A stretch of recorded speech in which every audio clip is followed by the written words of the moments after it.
नमस्कार साथियों, स्वागत है सिलेक्शन गुरुजी ऑनलाइन यूट्यूब चैनल पर। और आई होप आप लोगों की दिवाली बहुत अच्छी बीती होगी और छुट्टियों के बाद हम फिर से आपके साथ जुड़ रहे हैं आपके बहुत ही इम्पोर्टेंट प्रैक्टिस सेशन बैच जो एसएससी जीडी का है। और इस बैच को हमने सिलेक्शन बैच नाम दिया है क्योंकि हम ये चाहते हैं कि हमसे जुड़ने वाला बच्चा, सभी बच्चा जो मेहनत करता है उसका सिलेक्शन जरूर हो और उसके सिलेक्शन के लिए हम लोग प्रयास कर रहे हैं। ये जो प्रैक्टिस सेशन बैच हम लोग चला रहे हैं ये एग्ज़ाम के पॉइंट ऑफ व्यू से बहुत इंपॉर्टेंट है और एक रूटीन में लाने के लिए, आपकी तैयारी को एक प्रोसेस देने के लिए, एक आपको अपनी तैयारी कहाँ तक पहुँच पाई है इस बात की एनालिसिस आप इस माध्यम से कर सकते हैं। और फिर किस तरीके से किस तरह के सवालों को पढ़ना है, इन सब की पूरी तैयारी के साथ सिलेक्शन गुरुजी में एक बार फिर से मैं आपका स्वागत करता हूँ और स्टार्ट करता हूँ आज का सेशन।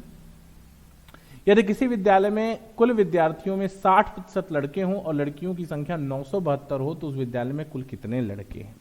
सिंपल सवाल समझने की कोशिश करना दोस्त। कह रहे हैं कि किसी विद्यालय में 60% लड़के हैं और लड़कियां 972 हैं, यानी सीधा सा मतलब है कि अगर लड़के कुछ विद्यार्थियों में कुल विद्यार्थियों में 60% लड़के हैं। सिंपल बात समझने की कोशिश करो, अगर 60% लड़के हैं तो इसका मतलब है कि लड़कियां कितनी हैं? 40%। और 40% बराबर 972 है तो 60% यानी लड़कों की संख्या क्या होगी? 972 बटा 60 बटा 40 गुणित 60। ध्यान से समझ लीजिएगा।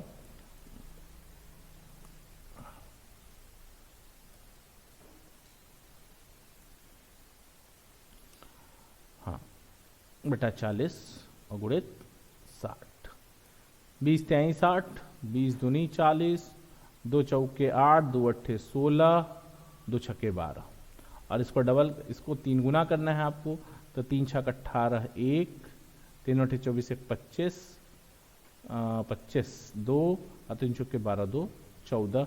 1458 ये संख्या आपका आंसर होगी कि लड़कों की संख्या उस स्कूल में है 1458 है। बी ऑप्शन करेक्ट होगा। अगला क्वेश्चन ध्यान दीजिएगा कि 10% और 30% के क्रमिक बट्टों के समतुल्य एकल बट्टा क्या होगा?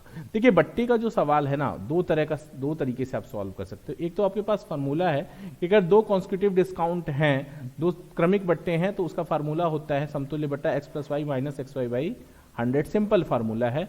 तो 10 + 30 - 10 × 30 बटा 100 यानी 40 - 3 बराबर 37%। एक तो ये हो गया, सॉरी 37%। क्लियर है? डी ऑप्शन करेक्ट हो गया।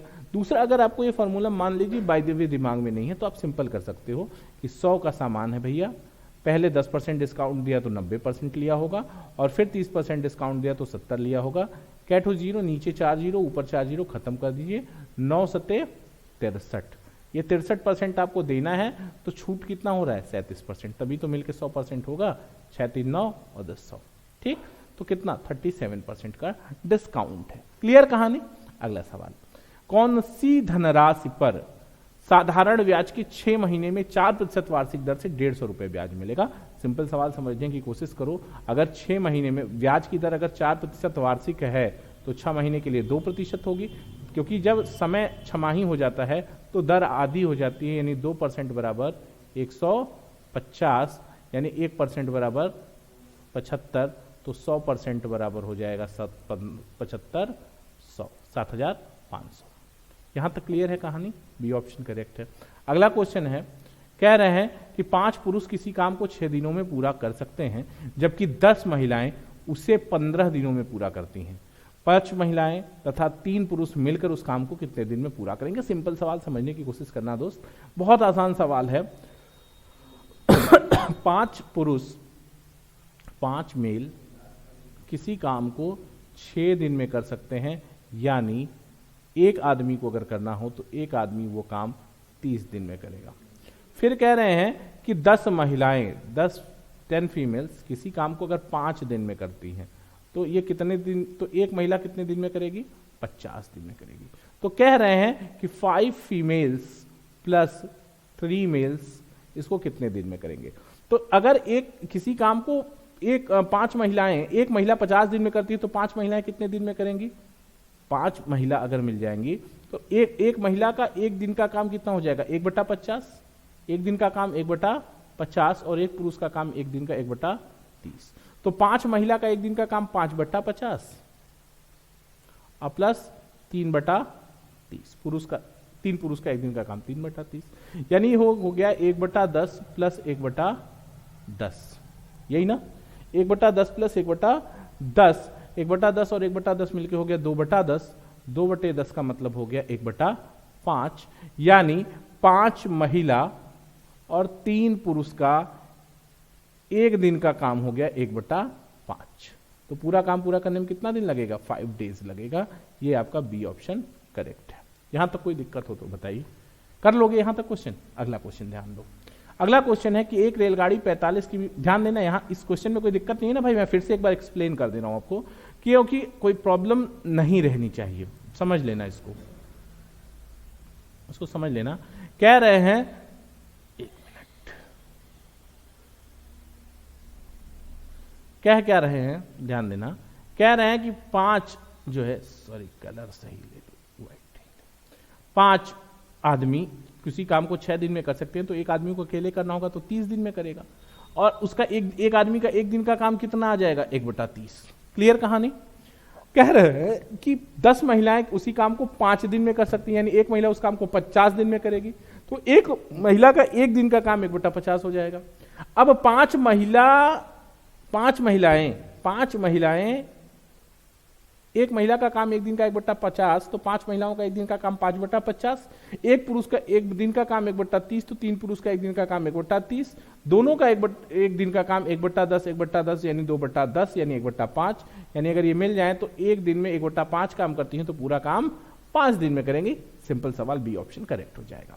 अगला सवाल है, एक रेलगाड़ी 45 किमी प्रति घंटा की गति से चल रही है, 4/5 किमी की दूरी कितने सेकंड में तय करेगी? समय पूछ रहे हैं, समय बराबर दूरी बटा 4।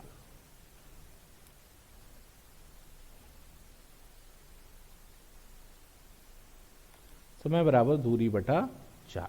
दूरी कितनी हो गई? आपको जाना था 4/5 किलोमीटर, और चाल कितना है? 45। तो अब ये हो गया 4/5 गुणित 1/45, और समय 60 गुणित 60, ये घंटे में आएगा तो मिनट में, तो 15 3 45, 15 चौके 60, 3 20 हम 100, 5 चौका 20, 4 चौके 16, चौका 64 सेकेंड, 64 सेकेंड की ये कहानी है। 64 सेकेंड में ये काम पूरा हो जाएगा। ये जो है 64 सेकेंड का समय लगेगा 4/5 किमी जाने में। अगला सवाल है कि एक बेलन की त्रिज्या 40 सेमी है और उस पर एक रस्सी को 60 बार लपेटा जा सकता है। यदि उस बेलन की त्रिज्या 30 सेमी हो तो उसी रस्सी को बेलन पर कितनी बार लपेटा जा सकता है? ध्यान से समझना। एक बेलन की त्रिज्या 40 है, ठीक है, एक बेलन की त्रिज्या 40 सेमी है, ठीक है, 2πr1, और कितनी बार लपेटा गया है? 60 बार, तो इतना लंबा होगा। अगर बेलन की त्रिज्या 2πr2 हो जाए तो कितनी बार लपेट सकते हैं, ये पूछ रहे हैं। तो 60 गुणित 2 इंटू 22/पाई, पाई रहने दीजिए, पाई, और r का मतलब हो गया 40 बराबर 2π into 30 into n into n। तो 2π से कैंसिल हो गया, ठीक, 30 दूनी 60 हो गया और 40 दूना 80। 80 बार लपेट सकते हैं। क्लियर है कहानी? और कोई दिक्कत तो है नहीं। अगला सवाल, कोई राशि 5 वर्ष में 50% बढ़ जाती है। 3 राशियों x, y, z को क्रमशः 10 वर्ष, 10, 15 और 20 वर्षों के लिए उधार दी गई। यदि तीनों राशियों पर समान मिश्र धन प्राप्त हो तो x, y और z का अनुपात क्या होगा? सिंपल सवाल समझो बच्चा। क्या कहानी है?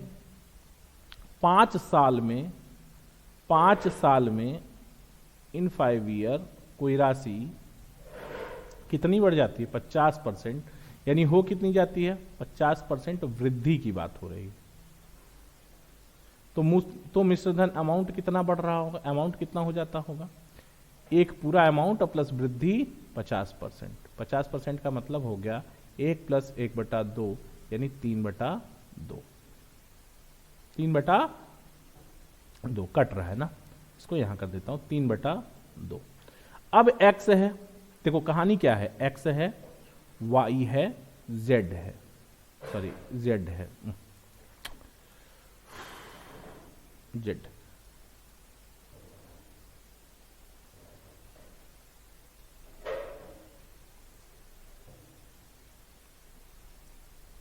ये 10 साल का मामला है, ये 15 साल का मामला है और ये 20 साल का मामला है। क्लियर है? अगर 10 साल का मामला है तो ये 3/2 का स्क्वायर हो जाएगा, ये 2 साल में स्क्वायर हो जाएगा, 3 साल में 5 साल में अगर 5 साल में 3/2 गुना हो गया, 3/2 हो गया, तो अगले साल कितना, 5 साल में कितना, 3/2 का स्क्वायर, इसके बाद 3/2 का पावर 3 क्योंकि 5 तिहाई 15 और ये 5 चौका 20 यानी 3/2 की पावर 4 और ये सब बराबर है। ये x लगा दो, ये y लगा दो इसके साथ और इसके साथ z लगा दो। अब देखो 9x/4 बराबर 3 त्रिके 9 27 y बटा 2 दूनी 4 दूनी 8 और बराबर 3 81 z बटा 2 दूनी 4 दूनी 8 दूनी 16, 4 1 का 4, 4 दूनी 8 और 4 चौके 16। क्लियर? 9 1 का 9, 9 3 27 और 9 9 81। अब बात समझो, x बराबर 3y 2y 1 हो गया और 3y/2 is equal to 9z/4। अब निकाल लोगे आप अनुपात, कैसे? यहां देख लो, सिंपल बता रहा हूं। इससे करोगे अगर तो x/y, x संबंधे y कितना आ जाएगा, 3 संबंधे 2 और y संबंधे z आ जाएगा आपका 9/4 गुणित 9/4 गुणित 2/3, 2 से 2 ये और 3, 3/2, ये भी 3 संबंधे 2 आ जाएगा। क्लियर? अब आप देखो क्या कर सकते हो, एक्स वाई जेड कर लो। एक्स वाई जेड क्या है, 3 2 3 2, तो कितना हो गया, 9 हो गया, 6 हो गया और 4 हो गया। तो 9 संबंधे 6 संबंधे 4, 9 संबंधे 6 संबंधे 4। बात को समझो, कुछ बहुत लंबा नहीं है, बस देखने में लग रहा है कि लंबा है, मेंटली भी कर पाओगे। क्या 5 साल में 3/2 अमाउंट 3/2 हो जाता है, तो 10 साल में उसका स्क्वायर हो जाएगा। 15 साल में 5 तिहाई 15, समय जितना गुना होता जाएगा पावर उतना चढ़ता जाएगा। टाइम जितना गुना होगा पावर उतना बढ़ेगा। 3/2 है, 5 साल में 3/2 है, उसके ऊपर पावर 1 है। 10 साल में 3/2 की पावर 2 होगा। 15 साल में 3/2 की पावर 3 होगा। 20 साल में 5 के 20 3/2 की पावर 4 होगा। तो इस तरह से एक्स वाई जेड का एलसीएम ने 3 संबंधे 9 संबंधे 6 संबंधे 4। अगला क्वेश्चन ध्यान दीजिए। एक थैले में 1 रुपया 50 पैसा और 10 पैसे के सिक्के 3 संबंधे 4 संबंधे 10 के अनुपात में है। यदि इनका कुल मूल्य 110 रुपए है तो 10 पैसे के सिक्कों की संख्या होगी। ठीक है, ध्यान देना।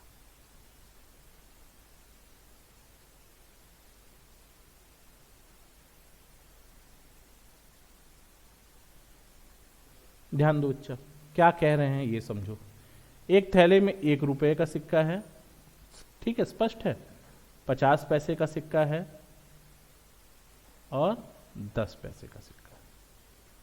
क्या है अनुपात, 3 संबंधे 3 4 और 10 के अनुपात में है। ठीक है, तो अगर इसको, ये संख्या का अनुपात है भाई, ये किसका अनुपात है, संख्या का। तो मूल्य का क्या अनुपात होगा, मूल्य का अनुपात होगा 3x। अगर 50 पैसे के 4 सिक्के हैं तो मूल्य होगा 2x और 10 पैसे के 10 सिक्के हैं तो मूल्य होगा x और ये बराबर है 102। तो 3 दूनी 5 1, 6x बराबर 102, तो x बराबर 17। क्लियर बात। और कह रहे हैं कि 10 पैसे के सिक्कों की संख्या, तो 10 पैसे के सिक्के का मूल्य क्या है, 10 पैसे के सिक्के का मूल्य क्या है, x है और x बराबर क्या है 17।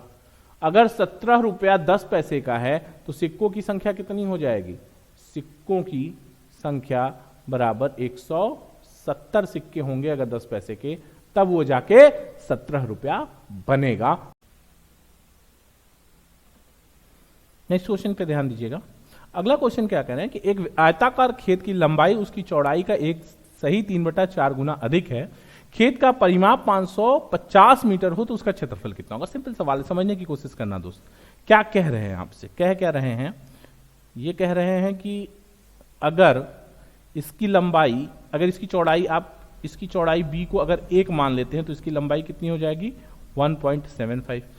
ठीक है, यानी अगर चौड़ाई x है तो लंबाई 1.75x होगी।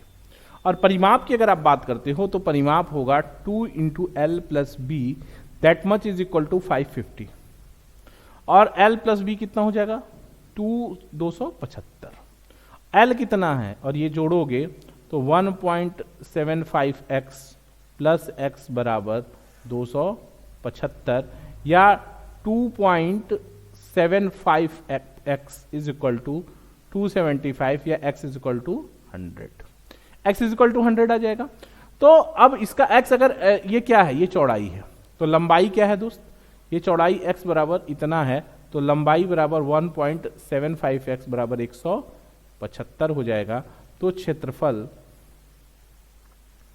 L × B बराबर 175 × 100 बराबर 17,500।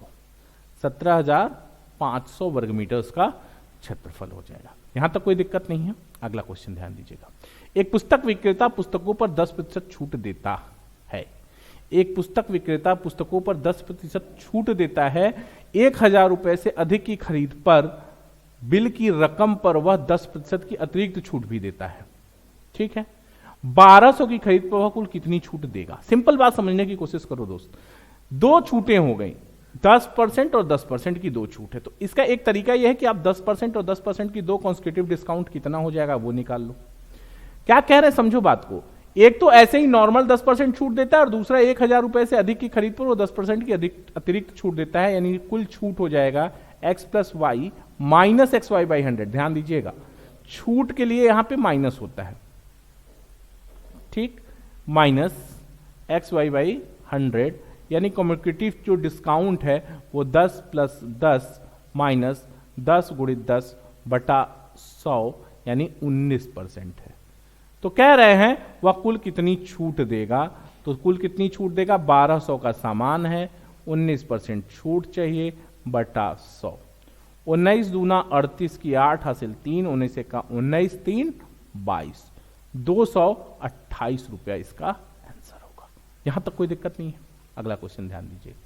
एक दुकानदार 500 की दर से खरीदी गई 2 घड़ियों, सीपी दे रहा है, ध्यान देना बच्चा, इस क्वेश्चन में सीपी दे रहा है, ख्याल रखना। 500 रुपए में की खरीद पर ना एक दुकानदार 500 रुपए की दर से खरीदी गई 2 घड़ियों में से प्रत्येक को में से एक को 20% के लाभ पर और दूसरे को 20% के हानि पर बेचता है, उसे कुल कितने प्रतिशत लाभ होगा। ध्यान सब समझिएगा, अगर सीपी सेम है, सीपी दोनों का एक ही है, एक दुकानदार 500 की दर से और प्रॉफिट का और लॉस का परसेंट सेम है, दोनों सेम है, तो ऐसे केस में नो प्रॉफिट नो लॉस होता है। ये आप एकदम दिमाग में रख लीजिए। और अगर सॉल्व करना चाहते हैं तो 500 पे अगर 20% का लाभ होगा तो 600 में बिकेगा, और 500 पे 20% का नुकसान होगा तो 400 में बिकेगा। 500 500 1000 सीपी और 1000 एसपी, यानी no profit no loss, no profit no loss का मामला बनेगा। क्लियर है कहानी। ऐसे सवालों को करते नहीं है, याद रख लेते हैं, दिमाग में ये बात होनी चाहिए कि अगर सीपी दोनों का एक ही है और दोनों पे लाभ और हानि का प्रतिशत बराबर है तो कोई लाभ और कोई हानि नहीं होगी। 12 कह रहे हैं कि एक कार्य को कुछ व्यक्ति 80 दिन में कर सकते हैं। चलिए ठीक है, मान लिया। यदि कार्य पर 10 व्यक्ति और लगा दिए जाएं तो कार्य केवल 60 दिनों में पूरा हो जाता है। कार्य कितने व्यक्तियों द्वारा प्रारंभ किया गया। मान लो m आदमी 80 दिन में कोई काम कर सकते हैं, 10 आदमी और लगे, m + 10 हो गया और काम हो गया 60 दिन में। ठीक है, तो 20 चौका 80, 20 तिहाई 60, यानी 4m बराबर 3m + 30, यानी m = 30। 30 आदमी, ठीक है, 30 आदमियों ने काम प्रारंभ किया था। अगला सवाल है किसी घन की का पृष्ठ का क्षेत्रफल 54 वर्ग मीटर है। किसी घन का पृष्ठ क्षेत्रफल 54 वर्ग मीटर है तो उसकी भुजा होगी, ध्यान से समझना, 6a²। पृष्ठीय क्षेत्रफल क्या होता है घन का? 6a² इज इक्वल टू 54, तो a² इज इक्वल टू 9, यानी भुजा a इज इक्वल टू 3, यानी क्षेत्रफल, यानी उसकी भुजा कितनी हो गई? 3 मीटर। यहां तक कोई दिक्कत नहीं। अगला सवाल ध्यान दीजिएगा, ए और बी किसी कार्य को क्रमशः 15 दिन और 10 दिन में पूरा कर सकते हैं। उन्होंने कार्य को 30,000 रुपए में पूरा करने का ठेका लिया। ठेके की राशि में ए का भाग क्या है? बहुत सिंपल सवाल, समझो। देखो, मजदूरी का अनुपात दिन से उल्टा होता है, एक तो ये बात समझ लो। दूसरी बात, जैसा मैंने एक मेथड आपको पढ़ाया, आप उसी से चलिए, कोई दिक्कत नहीं है, उससे आपको ज्यादा ठीक भी रहेगा। 15 और 10 एलसीएम हो गया 30। ए का एक दिन का काम 2, बी का एक दिन का काम 3, यानी अनुपात ए और बी का जो अनुपात है वो 2 संबंधे 3 का है। ठेके में ए का भाग पूछ रहे हैं, तो 5 भाग बराबर 3 2 5 भाग बराबर 30,000, तो 1 भाग बराबर 6,000। तो ए का जो होगा हिस्सा वो 2 भाग बराबर 12,000 होगा। ये डी ऑप्शन करेक्ट हो गया। यहां तक कोई दिक्कत नहीं, कर लेंगे। अगला क्वेश्चन ध्यान दीजिएगा, कह रहे हैं कि क्रिकेट के एक खेल में पहले 10 ओवर में रन रेट 3.2 था। क्रिकेट के एक खेल में पहले 10 ओवर में रन रेट 3.2 था। शेष 40 ओवर की रन रेट कितनी रहनी चाहिए कि 282 रन का लक्ष्य दिया जा सके? तो बहुत सिंपल सवाल है कि आपको 282 रन बनाने हैं। 10 ओवर में 3.2 का रेट है, यानी आपने 32 रन बना लिए हैं, तो शेष आपको बनाना कितना है? 250 रन। कितने ओवर में? 40 ओवर में। तो रन रेट कितना चाहिए? 6 चौके 24, 1/4 2.5, 6.25 के रन रेट से बनेगा। बात को समझो, 282 रन का टारगेट था, 10 ओवर में 3.2 के औसत से रन बने, यानी 32 रन बन गया, 32 रन बन गया। 282 से 32 गया, 250 बचा, और 250 को 40 ओवर में बनाना है, तो 6.25 का रन रेट चाहिए। अगला सवाल है कि यदि 5 संख्याओं का माध्य 54 है तो उन संख्याओं का कुल योग कितना होगा? तो ये हो जाएगा 27, ठीक है। कितना योग हो जाएगा? 27। ध्यान से समझ लो सवाल, ध्यान से समझिएगा कि कितना हो जाएगा योग। 27 कैसे? 5.4 गुणित 5 बराबर 5 चौके 20, 2 और 5 पचे 25, 2 27। आंसर बी करेक्ट हो जाएगा। अगला सवाल है, दो संख्याओं के लसा और मसा का गुणनफल 24 है। यदि संख्या का अंतर 2 है तो उसमें से बड़ी कौन सी है? ध्यान दीजिएगा, लसा और मसा, पहली संख्या गुणित दूसरी संख्या बराबर एलसीएम इंटू एचसीएफ। एलसीएम और एचसीएफ का गुणनफल 24 है और दो संख्याएं हैं और अंतर 2 है, तो 6 और 4 ही होगा, जिसका अंतर भी 2 आ जाएगा और गुणनफल 24 आ जाएगा। इसका मतलब क्या है? तो उसमें से बड़ी संख्या कौन सी है? तो 6 बड़ी संख्या है। यहां तक कोई तकलीफ नहीं है, कर लोगे। अगला क्वेश्चन ध्यान देना कि यदि ए की आय बी की आय से 80% अधिक है, ए की आय बी की आय से 80% अधिक है, यदि ए की आय 20% की कमी होती और बी की आय में 60% की वृद्धि होती है, तो निम्नलिखित में से कौन सा सत्य है? ध्यान दीजिएगा दोस्त, मैं क्या बताना, क्वेश्चन कहना क्या चाह रहा है? कहना चाह रहा है क्वेश्चन कि ए और बी दो लोग हैं, ठीक है। ए की आय बी की आय से 80% अधिक है। ए की आय बी से, अगर बी 100 है और ए कितना है? 80 है, यानी 180 है। तो कह रहे हैं कि ए की आय में 20% की कमी हो जाए, यानी अगर -20 हो जाए 20%, तो 144 हो जाएगा। 36 आएगा ना इसका 20%, 36, हाँ। और ये कह रहे हैं कि इसकी आय में 60% की वृद्धि हो जाए, यानी ये 160 हो जाएगा। तो क्या करें? तो बी की आय 60 से वृद्धि होती है, तो निम्नलिखित में से कौन सा सत्य है? बी की आय ए की आय से 11 से 1/9% अधिक है। पहले यही देख लें कि बी की आय ए से अधिक कितनी है? 16/144 गुणित 100। यस, 11 से ही 1/9%। ये सही है। बी की आय ए की आय से, बी की आय ए की आय से 11 से 1/9% अधिक है। पहला ऑप्शन करेक्ट है, देख लेना आप, चेक कर लो एक बार अपने से, संतुष्ट हो लो। ठीक है, आगे बढ़ता हूं मैं। अगला सवाल है कि दो पूर्णांक संख्याओं में 1495 का अंतर है। जब बड़ी संख्या को छोटी संख्या से विभाजित किया जाता है तो भागफल 8 आता है और शेषफल 25 प्राप्त होता है। संख्याओं का योग क्या है? बच्चा एक सिंपल सा एग्जांपल दे रहा हूं आपको। 32 को अगर 5 से हमको भाग देना हो तो 5 छक 30 हासिल 2। अब फिर से 32 लाना हो तो 5 का 6 से गुणा होगा और योग जुड़ेगा। 5 + 6 और जो शेषफल हुआ 5 × 6 + 2 32।